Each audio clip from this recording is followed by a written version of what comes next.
बाबूजी काहे पतो है कहत रही ना कि दूध अभी दूधवा कहाँ लेके जाता नहीं? कहाँ ले जाता है दूधवा है दियाला ना है तो के जानकारी ना है। बैठी तो जानकारी तो हल ही बाटे ठीक ना, लेकिन हाई दूध ना जाई काहे ना कि जमा करे के बाटे, दही जमावे के बाटे, नैहर भेजे के बा। नहीं उनके तो है दूध दिहल जरूरी है। कैसे जरूरी बाजी? हमें नैहर भेजल जरूरी नहीं खे, दही भेजे के बता। मतलब जाता ना है दूध रोज फोन पहले पड़ी के बुची जी देथी दूध लगबे कर दही जमा के आ भेज दे हमरा घफीरा। नहीं तो कह दे कि हमार भैंस तो उतना दूध ना देती है, एक बेरा ही देती है ना, तोरा बहाना करे आवेला। काहे बहाना करी जी? अंगा मतलब एक दूध न दिए ना करी तो का हो जाई? आ देखा तनी दूध तो हमेशा लेकर जाते जे, लेकिन पैसा के तो 1 रुपया लाग बुझाइते रे कहाँ पैसा जाता टे कहाँ नहीं। अरे तो दी हन ना दूध हन नहीं माना ना करे का, हमेशा देबे का उनकर के दूध। काहे माना नहीं करे के जी? अब हमार चीज बाटे, हम ना दे, हम एक दो दिन ना पीछे करिए देम तो का हो जाई? अरे तू ही है करतई का? माँ है भैंस के गार दूध, माँ है गोबर पानी हमारे जिम्मा है। हम जैसे कहेंगे वैसे चलना है, हम दूध उनके हिमाना नहीं क्या करेंगे। अच्छा ढेर मार इंग्लिश का झाड़ लगनी, कहिए से झाड़ लगनी जी? काहे यही तरह अनपढ़े है का? बाबूजी हम कह दिन तो कह देनी ठीक नु, ना जाई तो ना जाई दूध है। हाँ तो ना जाई तो बेकार हो जाई, दूध उनके है दिहल जरूरी है। ये दादा है बुढ़ाऊ करना रिगिर करता कुछ बात बका जी? कौन बात? अरे हमार माई रार माई हनी हमें माई लेखा बैठ जाता लागत है कथे। हां कथे रवा कथवावे लगनी, ये समझ ले हमें। काहे हम ही तोरा काहे सिखावत पढ़ावत है का? कह देनी दूध ना जाई तो ना जाई। हां त जाई कह दे ना जाई, जाई जाई दे बाल्टी दे। हटिए जीवा से। अरे दे हनिया, अरे हटी ओने बुढ़ाऊ कहत है मार हो जाए घरवा में। हाँ तो रखा कितना है सोच के रखत हुआ ना। कह दे हमने कि 2 महीना का पैसा दे देवेला हिसाब पके ठीक नु। तो पैसा के टेंशन में का है? हाँ, हम देवाई ना 600 रुपया हो गइल बाटे, कह दे हम। हाँ तो है जोड़ा मत। काहे ना जोड़म? हमारा जिम्मा हिसाब काहे ना जोड़म? हमारे भाई से हमारे घर से एल नैहर से जी, आ हम जोड़म नहीं पैसा कहीं ना। काहे उतार हो गली का दे देहला सब भैंसिया तो काहे ना उतान रहम? काहे ना जी? काहे ना मना क देली रे हमर माई? किछि किछि मत करी जा न त मारब लठिया ले उलट जीबू। देखत है कैसे ना आज दूध जल है बड़ा मत।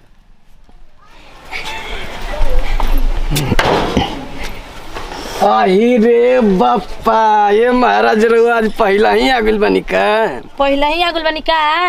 अपन पतोही के मना कर द बुझाइल। रो पैसा आई नहीं तो टोकतिया पैसा खातिर बार बार। ये महाराज काहे रुपया पैसा के टेंशन में है? रउआ नहीं देम ना तो कोनो बात ना। तो कोनो बात ना तो अपने पतोहिया की मना कर। अरे वो यही तरह ही बड़बड़ात रहले जान तनी। कहती दूध खाए के शौक बा आ पैसा देवे के शौक नहीं खे। तंचो है पैसा का टेंशन मत ले, रउआ खूब ले जाई है दबा के खूब तनी पी। ती बतिया ओकरो ले कहे के चाही ना, उ जानो है। अच्छा हम समझा देम कनी हमरा कितना मानी ना महाराज। मानी ना, हम मानबे करते नहीं और रउरा मानते नहीं कि हमरा के। नहीं हमको भी आपसे इलाई भूलू हो गया है, हम कितना आपको ही सेवा ही करते हैं। बुढ़ऊ इहे ना कहले लव यू कहाला नु, लाइव लूव कहतड़ा सही में इलाई भूआ। अच्छा ये जिगवा ये नु बात बाटे। कौन बात बा? कौन बात बा? बुढ़ाऊ हाई मौगी के पटाइले नु बारा तू यही से ना हम जा के ए सुना चला तार घर है, हम बतावत नहीं कि नहीं आ तू है बुढ़ाऊ आ बुढ़िया तो गइली दा चिहार के एगो तू ही बाकी बाड़ा। हां काहे ना कहम हो? काहे ना कहम? उनका है तबीयत खराब का तबीयत खराब है? आई लव यू बोलता रहा सुन रे काहे मैं सुननी है? आ हम पैसा मांगम ना, दूध देते तो पैसा मांगम ना, करे जा फट देता हार हैं? चल घर चल काहे घर जाइम? हम ना जाइम। अरे बाहरी ना निकलल जाला रे। काहे ना निकल जाला? अभी ओकर जा तो लंगटिने का घर है, घर जा तो ओकर हिसाब ले हम। ठीक जवाने घर में आ गइल झगड़ा ही बाप रे बाप होई देखा बुढ़वा के बुढ़ारी में जवानी चढ़ता टे चल पतोहिया घर काहे जाइम घर में जी हम जाते ओकर घर ओकरा बाद हम आई रे माई ई तो ई क दहलस भगदड़ न भैया धरे दो छटको मम्मियों जी तक जन कब के गइल वाली अभी तक ले आइली नहीं का जी दीदी जी सलाइया मांगत नहीं सलाई नहीं के जी राते नु कहनी कि एगो दुगो काटिए रहला बार देनी अब बताई सलाई नहीं के आ मम्मी जी के पत्ते नहीं के कहां तोरी बोली रतिया हो जी तब का लिए बुझा हो आई ना कि मंगा देबेला कोइले तो हम बताई हम जाइए बाजार करे नु कने बुची के 5 रुपया दे देले रह तू आ गई रही अब आगे मांगे के अथु रह गेल बा जमाना रह गेल बा कोई घरे आज के डेट में हमरा भी 1 रुपया नहीं के दीदी जी ने त मंगा ना देले रहती जोने एगो दुगो रुपया त लइका एकदम अथी क के ध देता से हिड़ के ध देता सा त मलिकावा जब चलावा तड़ी त मलिकावा चलावा तड़ी त उनका सब कुछ करे के चाहिए ना हां जा का कही बूढ़ी पियली अथुया बीड़िया तहा होई रुकी लेके आवत नहीं आवा लेके जा तनी तेली काटावा वाला अथुया निकाल दे के बाजी आए के हो के करा और के हम ही बानी हमरे घर से दूध आवेला अच्छा हां हां आवेला ना हिसाब बूढ़ी करम आए हिसाब बूढ़ी करम अच्छा दूध के खाला वाली हमनी के खानी जा लेकिन बूढ़ी हिसाब करम मुहे के न मानी अच्छा वो हिसाब करेन के लाभ करा चढ़ते बुढ़ारी में जवानी चढ़ते ओहन लोग के ई का कहतानी जी ई का कहतल का कहतनी जी देखा जा हमरे घरे जाके हमरा बुढ़ाऊ से लाट गाट लाग गइल बा बूढ़ी के ठीक नु अच्छा हमार भैंस दूध देवतिया ठीक भाई हमार भैंस तो हम पैसा के हिसाब लेम कि ना ले हम हिसाब लेम ले बानी ना हैं तब का ना सही बात बा वैसा ही बूढ़िया के बुढ़ाऊ के माय बात हम सुन लेनी बुढ़ाऊ कहत ना आई लव यू वो कहत ले आई लव यू हम बहुत प्यार करता अच्छा ई बताई कि रवा छरंग नहीं खिले लगा था हम बुढ़िया पे आखिर हम बुढ़ाऊ खराब बना कि बुढ़ाऊ जे ना ये दादा और दूधा देबे बाबूजी आई ना हमनी के देखत नहीं कि जा कैसन बानी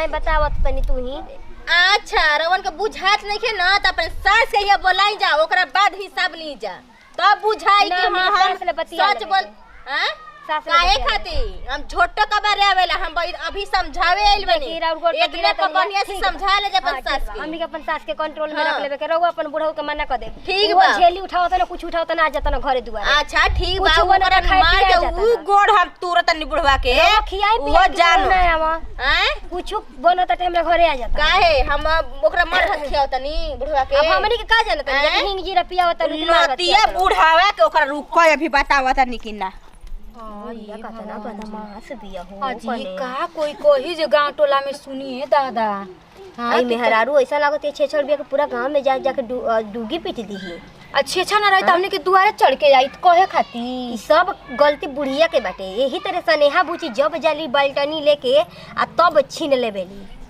तब ठीक छीने कहतन जी हमरो यहाँ के रहन ठीक ना है बाल्टनी लो आ बाल्टनी लेके आ जा कह के मम्मी जी जाई दूध लियावे आ तब देखतनी कि उनकर का अथु रहताटे आ तनी ओद बाद के दत तनी हमार से एकदम ले जाते डेरा तनी हम वहां के कहेंगे हम जाई बटनिया लेके आ कहीं कि रोज जाई दूधवा लियावे अच्छा बटनिया द ठीक बटे रुकी तनी द मच्छी सब धइले बनी मच्छी सब धइले बनी तनी तेल कटवा वाला कपड़वा दे दी हम तनी बारी धीरे धीरे बाप रे बाप दाम हमरा के इथे रोइन पर आइन क देले बिया उनकर पत्तो ही आज के बाद हम अब कबो दूध लियावे ना जाइम कैसे कैसे बोलत रे कैसे कैसे करी आवत रे हम पत्तो ही जनी हसन त का कहि हसन अगर आ के ओकनी ले कह दी त हम पत्तो ही नून लगावे के ना छोड़ी हाजी मम्मी जी ले जाई दूध लेके आई ता अरे ना हुआ हम मन ठीक हो नहीं खे होतनी मन ठीक नहीं हम खे मन काहे के मन जाए ठीक का बोल मन में बुचिया के कहि दना स्नेह हवा के ले आई दूधवा हमरा निक नहीं खेला ई काहे ना कहती कि ला जाने नहीं खी जाता मुंह में करखर की पोत के बैठे ला के नियो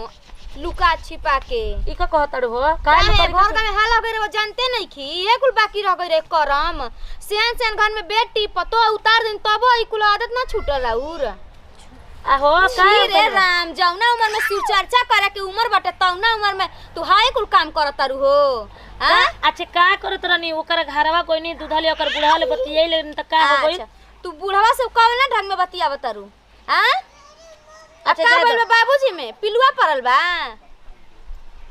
छी छी रे राम, ढेर मत बोलो, बुझाइल ढेर मत रह बोलो। गई रहुए। चुप रही, बेशरम जैसे ना भी मुंह लड़ावता नहीं। भौजी रगल ये कुरा गई। अरे जो रे दूध ले ले आई है अकल से होकर की वो करा की मना हम ना जब कहीं दूध लावे ठीक बा ना, छोले वाला दूध लाए छोड़ के जाए खातिर मैं लइका लइका सबसे कहत तो नयका पापा हवन। सुन ली बेटी कौन नतिया कहत रे काहे ना मुंह में केकर के मुंह छोड़ ले रहे केकर मुंह छोड़ ले बारू। ये भगवान जी, अरे काजी तनी बेटा मरद के तनी मुड़ी उठा के चले भर के नहीं खिलवा छोड़ल ले। कोचिंग जात रही तो लइका कहते का हो तर माई होकर के रखले तू अइबू हेंग कहता हमरा के। आई हो भगवान, देखा हमारा घर में ये कुल कर तू तो बाकीए रह गई रे मम्मी जी, ये कुल सुने के बाकी रहुए। ठीक बात जेकर नाखे बोली नी करे के वो बुहो बोली हमनी पर। जो रे सागरा कहले दूध लिया दी कह दे ओकरा घर ले हो गई खरा खवा हम ना जाई ना जम त ना जम। हाँ तो ना जब तो दूध रोटी ना खाए के मिली फिर हम अपने खातिर का लियावत रहनी दूधवा। हां अच्छा। तू आदमी खात रहे जेकर खातिर लियावत रहे सब खात पैसा में लेके आवत फ्री में लेके आवत रहलू। हां फ्री में लेके आवत रहनी तो सब कुछ जानत कितना में लेके आवत रह कितना में ना। बाप हो बाप, का यहाँ से आदमी कही हैं एकदम यहाँ के अथी भइल बानी, अपना मन के भइल बानी। आवा तनी बाबूजी तब रवा से हिसाब किताब लेता नहीं बताई में रहुआ। मोही ओकर मुंह पे ढेर बोलल जरूरी रहता बोले है। बा मैं तो हमरे ना सुने के पड़त है गांव घर मैं में। हमरे सुने का सुने का पड़ता कहीं जा तो कहीं कुछ कहले त लोग हमरा के कुछ कह तारा दे अगर तनिको लाज रही त ई सब ना कर तू। खिलवाड़िया ओकर पतोहिए न नतिया के बुढ़को कना के आई के कुल हाला कइले हिया। अभी ठीक टाइम है बाटे, अभी नतिया टाइम बा। भेटा जियन नती बोल दियन इब्राहिम नु ना उनका के चला के कुछ मार के उनका कपार पर फोन तब करिया ठुके जनिहन करे बुढ़जी कना के। बतावा हो हमरा के कैसे कैसे बदनाम करत ऐसन। नमस्कार प्रणाम, हम निखिल सिंह, हमने अपन टीम बटे हमने के पारिवारिक वीडियो अच्छा लगता है दिल से लाइक शेयर कमेंट करते रह जाइए। सबके साथ दीप दाई अगले वीडियो में फिर से मिल बाय बाय। आई ये भगवान जी ये तुलसी माई हमार घर परिवार सब ऐसे ही खुशहाल रहो। तुलसी माता हर घड़ी तार पूजा करी ना और अपन मातारी मन ले बनी है। तुलसी माई हमारा घर में हमार सुहाग भाग ये काने हाँ ये तुलसी माई जल्दी हमर कन्या के गोद भर के घर में आओ एकदम बड़की मम्मी कहत खान। सुना ना कहनी कि चूल्हा वाला पोत देले बनी टेंशन मत ला ठीक काहे के रौरा पोत देनी हम जाके ना करती ना बनैती तनी पूजा करे में देरी आँख लाग गइल हटे तहार हम गई नहीं फिर के बड़िया ना खोलवैनी कहनी बबुआ जी कितना दिन पे आइल बा ना आ का डिस्टर्ब करी। हाँ यही के मारे ना खोलवैनी के बड़िया तू टेंशन मत ला चूल्हा पोत देले बनी चाय बना के बूढ़ी के दे देले हैं कि कल से का तिल लगा जी। हाँ तू तो जानते बालू सुबह उनका के ना मिली तो लगे काहे करे उनका ई थोड़े नहीं के मतलब पूजा पाठ से मतलब नहीं के खाली पेट पूजा से मतलब बाटे उनका। जा दे दीदी जी मम्मी जी के हुए स्वभाव बाटे तो उतने वहाँ के बुझाला उतने करी ना। देखिए नतिया पका का लागल बा दुनिया करौरा काले से हम देखा तनी रौरा को छूट गई सिंदूर अपनी नहीं की काहे लागल खातिर रौरा थी कोई नहीं हो रहे दी अपनी का बनाई जे के बताई ना। कोनो बात ना वो तू करा चाहे हम करिया जा गइलू तो कतना हमरा के आराम बनता तना दिन हमरे के मजली के न करे के परत रहल हटे। हां कोनो बात नहीं के चला तू कर दाल बना दो भात बना दो चोखा बना दो एक में डाल चोखा बनी। हां हाँ और रोज रोज पकौड़ी आ हई एकदम माथा अथु हो गइल बाटे। कितना अच्छा दीदी जी बानी बतावा दोसर गोतनी रही तो खिसिया जाइत कि मरद आइल बता दिन उगला ले सुता किया कहनी कि 4 गो रोटी बना दी हो। अच्छा 4 गो रोटी बना दे रतिया बनावे मुर्गा संग खाली हन बूढ़ी। हां गरमा दे हम हाँ, ना हाँ। ठीक बटे ना मन ना करी छुए के तू मन छुए हम गरमा देही कही होला रानी लेकिन रौरा मुंह के बातें छीने दीदी ना नहा धो ले बालू ना तू नहा धो के पूजा कर ले बालू अभी हम जा दे रहे देहुआ के कह दे मम्मी जी के चूल्हा में खाना बन तो ओमे ध के रौरा गरमा के खा ले हम अच्छा हम नहाइए ले लेकिन कोनो बात ना बारवा नहीं धोले हम हथू कर लेते नहीं अब तू नहा धो ले बालू तो मत बैठई हा ठीक बटे। का जने का करत ऐसे नहीं करी कि अपना मने बुझेबे ना कल तो बूढ़ पुरानी एगो सास बाड़ी त का हो खाना ना बनल आय ये आदमी खा ल ना घर में बूढ़ पुरानी एगो सास भी है तो तोने लोग की कुल चिंता नहीं के कब खाए के देवे के चाहे कि ना चाही। कहां नहीं पूजा के रौरा के तो खोजे तो नहीं खुश रह अभी खाना नहीं के का बनल बनो तो रुतन से अबेर हो गेल त तनी आटा सानी देले बनी रोटिया बनावे के बटो जतनी बना देतानी कहियो तारा ऐसन होई तो सेकराहे खाना बन अभी केकरा घर बाकी होई अभी ले खाना बनैले ले बताओ ना। हैं एगो सीख ले उठ के आ नहा के घर घंटी डोलावे के पूजे ले पेट भर जाई। ए मम्मी जी बताई पूजा पाठ कइल खराब बात हटुए भगवान के नाम लियल खराब बात ह पूजे पाठ कर आ बगल में छुरी रखल रह सास कहत नहीं खाए के पूछबे मत कर काहे हम पूजा पाठ ना करत रही तो हम नहीं के जिंदा हमर बाल बच्चा नहीं के हम तो आज तक ले अगरबत्ती नहीं देखले हन पूजा पाठ करत जा ऊपर ले देखावत है पूजा पाठ करत नहीं भीतर ले छुरी रखल तो ने तो चाहत हो जात बुढ़िया के खैला खैला बिनु रख के आ मुआ देही बीपी लो करवा दे होता नहीं मम्मी जी मान ली कि रौरा मन ना गला पूजा पाठ करके अब हमार मन तो भरबे ना करे, खाऊ के मनवा ना कर रखा ना तो का करी ना करी, गलती बात कर देले बनी। एक तो गलती बात नहीं को कर, पहले सुना से कराए उठ के आ खाना बनावा, पहले हमरा के खाए के दे दा, ओकरा बाद में तू अपन पूजा करत रह। हम तरह का ना बोले जाई 12 बजे पूजा करत रहिया। का हो गई मम्मी जी? अभी हमरा खाए के बेरा नहीं के भइल मम्मी जी अभी 8 बजे तब रात के मुर्गा बचा रहा, हमें कनी दलिया भात बना लिया, तब बूढ़ी के 4 गो रोटी सेक लिया, सेक के दे दिया, मुर्गा खा ले रहुआ। तो 8 बजे तारे जन में 8 कम बजे तो हम 6:30 बजे खाना खा लेबे नहीं। आ जाए दी तनी नया नोहर भी आइल 8 बजे 8 बजे गांव में के मेहरारू कितना दोहरावन करत हुए सन। आई हो दादा आ तो लोग के करे नो के इति नहीं के फेरा। आ जाए दे मम्मी जी रवा भाग मनाई, रवा पूजा करे वाली ना उतरनी, हमहू पूजा करे वाली ना उतरनी, छोटकी पूजा करे वाली उतरल बिया के घर में तनी सन से बरकत होई। अरे चुप न रह, पूजा करे ढोंग नु बा हो, दुनिया के देखावा चला पूजा करतनी आ सास ससुर के गाड़ी दा मरद के केनो इज्जते मत कर। ह का एगो गांव में उठल बैसे ले लेके का हुनको पता ही बिया का तो काल रजिंदर के शिव चर्चा कर चलती, मरद के रोज नतिया गाड़िए देती है। तू का काम के शिव चर्चा मम्मी जी का है ना हमरो के सब कोई शिव चर्चा करेला, मानो तनी हमरा के ना करे देहनी, अब ओकर मन बता करे दी जे करे में राई मन से चुपचाप जौने बनल में मारे भात बनल में लेके आओ जल्दी। मुर्गा ना खाइब खाइबो ले लेवा हो खाइब ना लेके आओ भात ले आ ना, भात लेके आओ, रोटी बाद में बनाई है जब तक खा ले। इनका ढीड़ के आगे कुछ ना आती ठीक देखो ताने दीदी जी कैसे यहाँ के करो भाता बनल ना, भाता बनल बजा द निकालो, हम मुर्गा लेके जल्दी जाई खा लई। एगो आदमी के खाए बना ना खाए त मांग पक बार नोच दी ना रहे दी हम बचिया। बताई तो भगवान के बारे में कैसे उल्टा सीधा बोलत तनी यहाँ के। ले भाता निकाल के ले आवा तो जल्दी, हम जाई मुर्गा ढकले बनी ओजी के से लेके दे दी हमका के खा लो पहले। धनिया के खोट के अब कह तनी सनेहवा से के चटनिया पीस दे, ठीक नहीं लागेला हो। टमाटर हल ही बाटे, धनिया के पत्ता या मरचा आ टमाटर लहसुन डाल के पीसा दे, कितना अच्छा लागेला। माई न एक जगह पर धर खाना कतले रहलिया। अरे अब एक जगह पर धर के अब मार घर देखत ई बैठे के लूर बात तहरा रे हेनिया न के बैठे बैली पहले सरा जे कि ना ना तो ओकरा पे मत बैठिए गोभिया पर, तोरा बैठे खातिर खेते में मिलल ना। सुन ना चटनी खातिर आई रही खोटे खातिर के ला सार दिलक के एक जगह धके डाल देले बई बियावा त का करबी हैं? आ ओनिया के जमला ही नहीं खे ना रे माई एकदम अति क के रखले बिया ई हो। ए माई का हमर बिया न होई बिया होई तरा अभी से बिया करले मन करे लागल। हमार सहेली के बिया हो गेल कि ना? आई हो दादा कौन ऐसन बेटी हो बेलज होई कि अपना मातारी से कही कि मैं हमर बियाह ना होई हैं? अरे हमनी आज तक ले बाप माई से हमनी मुंह खोलले ना रहनी है। तोरे से नु कहत नहीं कि केहुआर से कहे जाता नहीं है ना?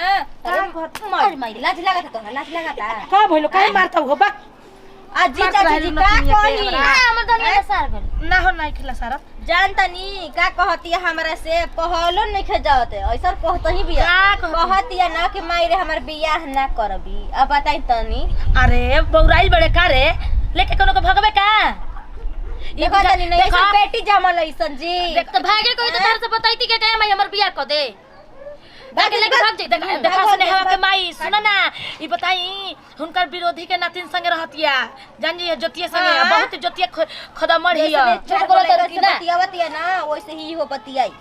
हां आई हो रा मामा फोन करता है ये पर फोन आवता जो एक कोने तनी टमाटर रख ले बनी मिर्चाई लहसुन खोट लिए जाके खेत में से जो फिर पिसरा बुचे हमो खाइ तोरे की आई एक कोने का हम कहीं जी चाची जी देखो तनी आजकल के बाल बच्चा ला जा तरह से तनकियो जी। अरे बाल बच्चा के भरले मुंह कहती है कि माई बियाह ना करबी आ ये कोने एगो हमनी के रही जा उकुल बात छोड़ा हमारा घर के लखठा सुनाबू त तारा इथी हो जाई हाथना बेरा हो गई ला अभी लेनु खाना नहीं किसन बनाइले जान जे जी। अरे का कहबू खेलवाड़िया एगो बिया विधि काही आइल बिया नहीं की हां उ आइल बिया त पूजे पाठ करे में लागो रहती है 12 बजे लोग पूजे पाठ नहीं के होत आ ई बिया तेकरा के जानबे कर 8 बजे ले सुतिए के उठेले तो धीरे धीरे सुहुर सुहुर करत रहेले।